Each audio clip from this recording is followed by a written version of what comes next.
Assalamualaikum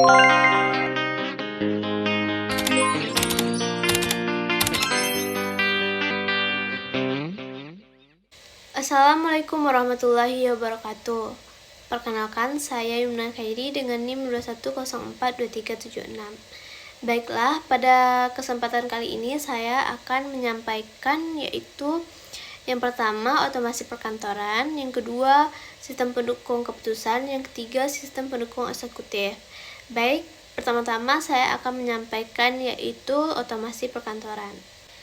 Otomasi perkantoran adalah penggunaan teknologi informasi dan komunikasi untuk meningkatkan efisiensi dan efektivitas dalam pengelolaan tugas dan proses di lingkungan kerja kantor. Hal ini dilakukan dengan menggabungkan berbagai teknologi seperti perangkat lunak aplikasi, perangkat keras, serta jaringan komputer dan algoritma kecerdasan buatan untuk mengotomatisasi tugas-tugas rutin yang biasanya dilakukan oleh staf administrasi seperti pengarsipan, pengelolaan data, pengelolaan inventaris, pengelolaan sumber daya manusia, dan lain sebagainya. Dengan menerapkan otomasi perkantoran ini, perusahaan dapat meningkatkan produktivitas dan efisiensi kerja, mengurangi kesalahan manusia, menghemat waktu dan biaya, serta meningkatkan kualitas dan keamanan data. Selain itu, otomasi perkantoran juga dapat membantu meningkatkan kepuasan karyawan dan pelanggan, karena tugas-tugas yang sebelumnya memakan waktu dan menjenuhkan kini dapat dilakukan dengan lebih cepat dan lebih mudah. Nah, selanjutnya tentu kita juga perlu mengetahui apa saja sih kelebihan serta kekurangan dari otomasi perkantoran ini. Yaitu kelebihannya yang pertama, meningkatkan efisiensi dan produktivitas. Otomasi perkantoran dapat membantu mengurangi waktu yang dibutuhkan untuk menyelesaikan tugas-tugas administratif, sehingga mengurangi waktu dan tenaga yang diperlukan. Hal ini dapat meningkatkan efisiensi dan produktivitas kerja. Yang kedua, mengurangi kesalahan manusia. Dalam tugas-tugas administratif, kesalahan manusia dapat berdampak sangat besar. Otomasi perkantoran ini dapat membantu untuk mengurangi kesalahan manusia dengan otomatisasi proses dan memastikan bahwa tugas-tugas dikerjakan secara konsisten dan akurat. Yang ketiga yaitu menghemat biaya. Dalam jangka panjang, otomasi perkantoran dapat membantu menghemat biaya kantor.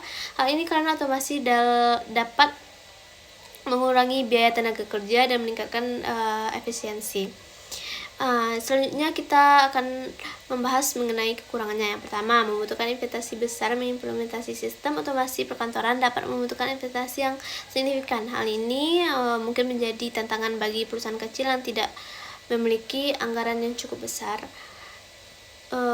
Lalu yang kedua, memerlukan waktu untuk belajar. Karyawan yang terbiasa bekerja dengan sistem manual mungkin memerlukan waktu untuk belajar dan terbiasa dengan sistem otomasi perkantoran. Hal ini dapat memakan waktu dan memerlukan biaya tambahan untuk pelatihan. Yang ketiga, rentan terhadap masalah teknis. Seperti hal teknologi, sistem otomasi perkantoran rentan terhadap masalah teknis dan kegagalan sistem. Hal ini dapat mengakibatkan downtime yang tidak diinginkan dan mempengaruhi produktivitas kantor. Namun, secara keseluruhan, otomasi perkantoran dapat memberikan manfaat bagi kantor asalkan diimplementasikan dengan benar dan dikelola dengan baik. Selanjutnya yaitu pengertian sistem pendukung keputusan. Menurut Jayanti 2014, sistem pendukung keputusan adalah sistem informasi interaktif yang menyediakan informasi, permodalan, dan manipulasi data. Sistem itu digunakan untuk membantu pengambilan keputusan dalam situasi yang semi terstruktur dan situasi yang tidak terstruktur, di mana tak seorang pun tahu secara pasti bagaimana keputusan seharusnya dibuat. Selanjutnya yaitu menurut Nofriansyah dan Sarjon 2017, sistem pendukung keputusan adalah sesuatu informasi berbasis komputer yang menghasilkan berbagai alternatif keputusan untuk membantu manajemen dan menangani berbagai permasalahan yang terstruktur maupun tidak terstruktur dengan menggunakan data dan modal. Selanjutnya menurut Turban 2005, sistem pendukung keputusan adalah suatu kumpulan proses pemrosesan data dan informasi yang berorientasi pada penggunaan model untuk menghasilkan berbagai jawaban yang dapat membantu manajemen dan mengambil keputusan. Sistem ini harus sederhana dan mudah serta adaptif. Menurut Turban, Sarda, dan Dahlan 2011, sistem pendukung keputusan adalah sistem informasi yang berbasis komputer yang fleksibel, interaktif, dan dapat diadaptasi adaptasi yang dikembangkan untuk mendukung solusi dan permasalahan manajemen spesifik yang tidak terstruktur. Sistem pendukung keputusan menggunakan data memberikan antarmuka pengguna mudah dan dapat menggabungkan pemikiran pengambilan keputusan. Selanjutnya, menurut Kusrini 2019, sistem pendukung keputusan adalah suatu sistem informasi yang menyediakan informasi, permodalan, dan manipulasi data. Menurut Turban, Sabda, dan Delain 2011, karakteristik sistem pendukung keputusan dapat digambarkan dan dijelaskan sebagai berikut. Yang pertama, SPK menyediakan dukungan bagi pengambil keputusan terutama pada situasi terstruktur dan tidak terstruktur dengan memadukan pertimbangan manusia dan informasi terkomputerisasi. Yang kedua yaitu untuk dukungan untuk semua level manajerial mulai dari eksekutif, puncak sampai manajer lapangan. Yang ketiga, dukungan untuk individu dan kelompok. Masalah yang kurang terstruktur sering memerlukan keterlibatan individu dari departemen dan tingkat organisasional yang berbeda atau bahkan dari organisasi lain. Selanjutnya itu sistem pendukung eksekutif.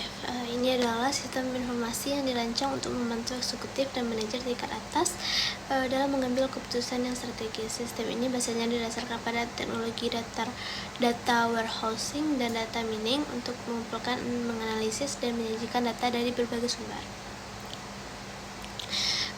Sistem pendukung eksekutif ini dapat digunakan untuk memantau kinerja bisnis, mengidentifikasi tren dan pola, serta membantu dalam mengambil keputusan yang kompleks serta perencanaan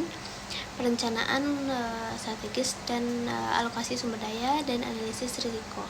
Beberapa fitur kunci dari sistem ini meliputi kemampuan untuk menghasilkan laporan dan grafik yang informatif serta memungkinkan akses mudah ke data dalam waktu nyata.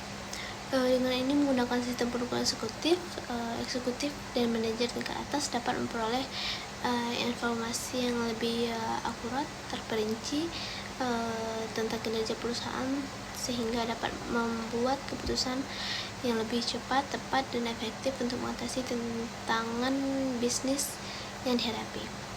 Baiklah, sekian pemaparan materi dari saya terkait otomasi perkantoran. Yang kedua, sistem pendukung keputusan. Yang ketiga, sistem pendukung eksekutif. Baik, sekian. Mohon maaf jika ada salah dan janggal.